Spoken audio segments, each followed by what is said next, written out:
आज आपको सेल्स की सबसे धमाकेदार वीडियो देने जा रहा हूं। 5 टिप्स दूंगा अपने 20 साल के एक्सपीरियंस से, जिसको सुनकर आप सेल्स के बादशाह बन सकते हैं। So try to make notes as much as possible guys. Today don't trust your mind. तो चलिए शुरू करते हैं आज की सेल्स का सबसे बड़ा वीडियो।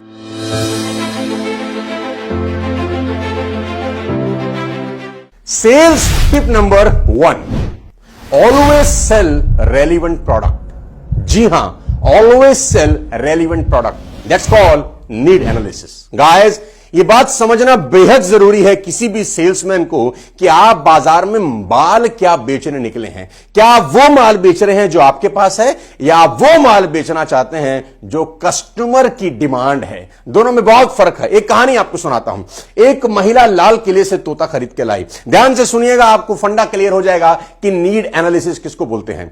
एक महिला लाल किले से तोता खरीद के लाई। नॉर्मल तोता 2000 का था, लेकिन यह तोता लेडी को 20,000 रुपए का मिला। तो महिला ने पूछा कि बाकी तोते 2000 के, ये 20,000 का क्यों? तो उस आदमी ने, दुकानदार ने कहा कि मैडम, ये तोता बोलता है, आप घर ले जाइए, बोलेगा, मन बहलेगा। अच्छा, तो 20,000 का तोता लेके वो महिला घर पहुंची। पूरा दिन मिठू मिठू करती रही, लेकिन तोता न बोला।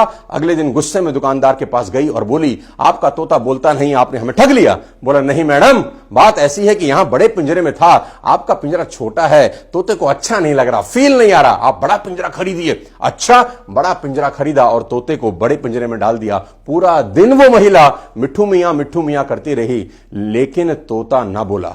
लेडी बहुत गुस्से में दूसरे दिन फिर लाल किला गई। बोला, भैया, आपके कहने से हमने पिंजरा बदल लिया, लेकिन तोता नहीं बोलता, अब क्या करें? उसने बोला, मैडम, बात ऐसी है कि यहां पर ना उस पिंजरे के अंदर एक बहुत शानदार झूला लगा हुआ था। तोता झूले पर बैठता था, झूलता था, उसको बड़ा मजा आता था, बोलता था। तो आप एक काम करिए, बाजार से एक झूला खरीद के उस पिंजरे में लगाइए, तोता झूलेगा, मन बहलेगा, बोलेगा। अच्छा, झूला खरीदा और उस पिंजरे में टांग दिया। पूरा दिन मिठू मियां करती रही, लेकिन तोता न बोला। गुस्से में फिर गई कि भैया, पिंजरा भी ले लिया, झूला भी लगा लिया, लेकिन तोता नहीं बोलता, तुमने हमको चीट किया क्या? बोला, नहीं मैडम, एक ट्राई और मारिए कि एक काम करिए, एक सीढ़ी खरीदिए।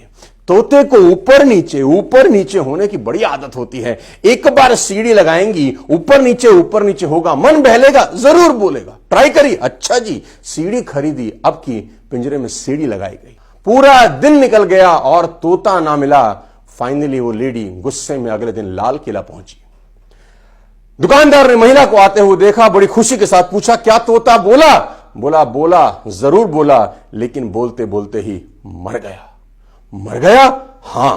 क्या बोल रहा था मरने से पहले? बोला, इतनी ही बात बोल रहा था कि जहां से ये पिंजरा, जहां से ये झूला, जहां से ये सीढ़ी खरीद के लाती है मैडम, वहां कुछ खाने का मिलता है क्या?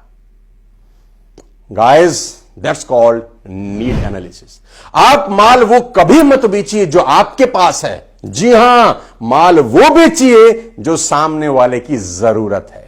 जब भी आप कोई प्रोडक्ट पिच करने जाते हैं तो उसको एनालाइज करिए कि सामने वाले को जरूरत किस चीज की है। मालूम चला हम बेच कुछ और रहे हैं और सामने वाले की नीड कुछ और है, सेल्स कभी नहीं होती। अब मैं आपको बताना चाहता हूं सेल्स टिप नंबर 2। ध्यान से सुनिएगा। People don't buy for logical reasons. जी हां, सबसे इंपॉर्टेंट टिप देने जा रहा हूं कि people don't buy for logical reasons, they buy for emotional reasons. पूरी की पूरी दुनिया में जितना भी सेल होता है, लॉजिक से नहीं होता, इमोशन से होता है। मेरी बात नोट कर लें, दुनिया के अधिकतर डिसीजन में लॉजिक काम नहीं करते, इमोशंस काम करते हैं। आपकी सेल्स प्रेजेंटेशन ऐसी होनी चाहिए कि इमोशंस पर अटैक करें। कस्टमर को, साथियों, अगर एक सोल सेटिस्फाई इमोशनल रीजन मिल जाता है ना, तो वो दर्जनों लॉजिकल रीजंस को साइड कर देता है। और देता हूं आपको sales tip number 3, the most important tip in selling. If you are in sales, always remember, learning to sell is like learning to swim. जी हां, they are both learned by doing, not by reading book. आप किताब पढ़ के कभी sales नहीं सीख सकते, आपको मार्केट में उतरना होता है। जी हां, जितना ज्यादा से ज्यादा लोगों से बात करेंगे, अपना प्रोडक्ट दिखाएंगे, उतना ही आपकी बात में निखार आएगा। The point here is you can not control sales. Sales में आपका कोई कंट्रोल नहीं है, but you can control sales activity. Guys I repeat, you can not control sales. आपका हाथ नहीं है इसमें, आपका बस में नहीं है आप सेल कितनी निकालेंगे, but you can control sales activity. आप एक्टिविटी बढ़ा के सेल्स बढ़ा सकते हैं। Along with this you must understand the concept called law of average. आपको एक कंसेप्ट समझना होगा अगर आप सेल्समैन है। There is a concept called law of average. क्या है? If you show your product, any product you are selling, if you show your product to 10 people, you will get only 1। मैं repeat करता हूं, if you show your product to 10 people, you will get 1। If you show your product to 10 people, you will get 1। This is called law of average. If you show your product to 10 people, you will get 1. If you show your product to 10 people, now you will get 2 because you are getting better day by day, week by week, month by month, year by year. जैसे जैसे आप बताना शुरू करते हैं, ज्यादा लोगों से मिलते हैं, आपका लॉ ऑफ एवरेज अच्छा हो जाता है। एक दिन ऐसा आता है कि अगर आप 10 लोगों से अपने प्रोडक्ट की बात करते हैं तो 9 सेल्स आप मैच्योर कर सकते हैं। और अब मैं आपको देता हूं sales tip number 4। Selling is a rejection business, ladies and gentlemen. I repeat, selling is a rejection business. The greatest person in the world cannot sell 100%. The worst one might sell 1% by default. दुनिया में सबसे खतरनाक salesman भी 100 में से 100 लोगों को माल नहीं पहुंच सकता, और बिल्कुल नाकामयाब नाकारा लोग भी 100 में से 1 को तो बाय डिफॉल्ट माल बेच ही सकते हैं। साथियों, सेल्स की सबसे बड़ी बाधा क्या है जानते हैं? रिजेक्शन। आई रिपीट, सेल्स की सबसे बड़ी बाधा है रिजेक्शन। जब आपको रिजेक्शन फेस करने को मिलती है तो सबसे ज्यादा बुरा लगता है। किस बात का डर है? विरोध का, ना सुनने का। जैसे ही कोई व्यक्ति हमारा प्रोडक्ट लेने से मना कर देता है, चाहे वो कोई भी प्रोडक्ट हम बेच रहे हो, हमें दुख की अनुभूति होती है, बहुत दुख होता है, दिल पे ठेस पहुंचती है, और दुखी कोई होना नहीं चाहता। लेकिन सोचिए, क्या सचमुच में विरोध के बिना जीवन का अस्तित्व है? शायद नहीं। विरोध का मतलब है कॉन्ट्रास्ट, यानी एकदम विपरीत। कुछ इस तरह आप समझें कि मानो कक्षा में टंगा हुआ कोई ब्लैक बोर्ड हो। ब्लैक बोर्ड काले रंग का होता है, लेकिन उस पर सफेद चौक से लिखा जाता है।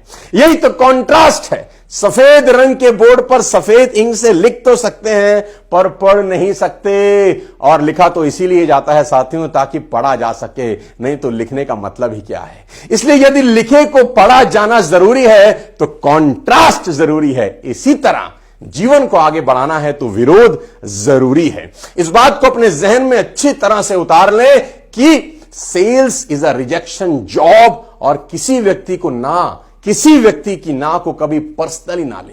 उसने आपके प्रोडक्ट या सर्विसेज के लिए ना करी है, आपको ना नहीं करी। यह इंपॉर्टेंट बात है, इसको समझना बेहद जरूरी है कि अगर आप सेल्स में हैं तो आपको ना से मोहब्बत होनी चाहिए। जी हां, अब मैं बताता हूं आपको सेल्स टिप नंबर 5। इसको बोलते हैं अपॉर्चुनिटी कॉस्ट क्लोज अप्रोच। जी हां, ये क्या बोला है? If you want to close a sale, show the buyer the reason for an urgency to buy and loss because of a delay. ये क्या बोला है?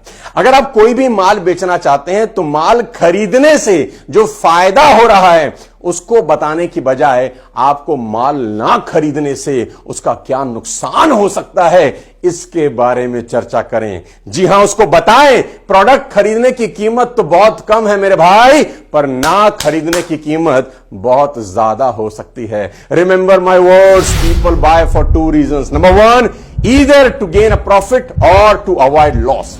2 तरीके से लोग सामान खरीदते हैं, या तो प्रॉफिट कमाने के लिए या नुकसान से बचने के लिए। ये 5 सेल्स टिप हर सेल्समैन अपनी जिंदगी में अप्लाई कर सकता है। ये 5 सेल्स टिप अप्लाई करने के बाद आपकी सेल्स बहुत बेहतर हो सकती है, लेकिन इस पे काम करने की जरूरत है। ये पांचों की पांचों सेल्स टिप 20 साल के एक्सपीरियंस का एक छोटा सा कैप्सूल है। कभी मौका मिला तो सेल्स के ऊपर बड़ी चर्चा करूंगा। और आज के वीडियो को सुनने के लिए बहुत बहुत शुक्रिया। किसी नए वीडियो के साथ फिर आपसे मुलाकात करूंगा। कमेंट बॉक्स में लिखें कि इन 5 टिप में से सबसे बढ़िया टिप आपको कौन सी मिली। तब तक अपने स्वास्थ्य का ध्यान रखिए। बहुत बहुत शुक्रिया। Thank you so much. जय हिंद।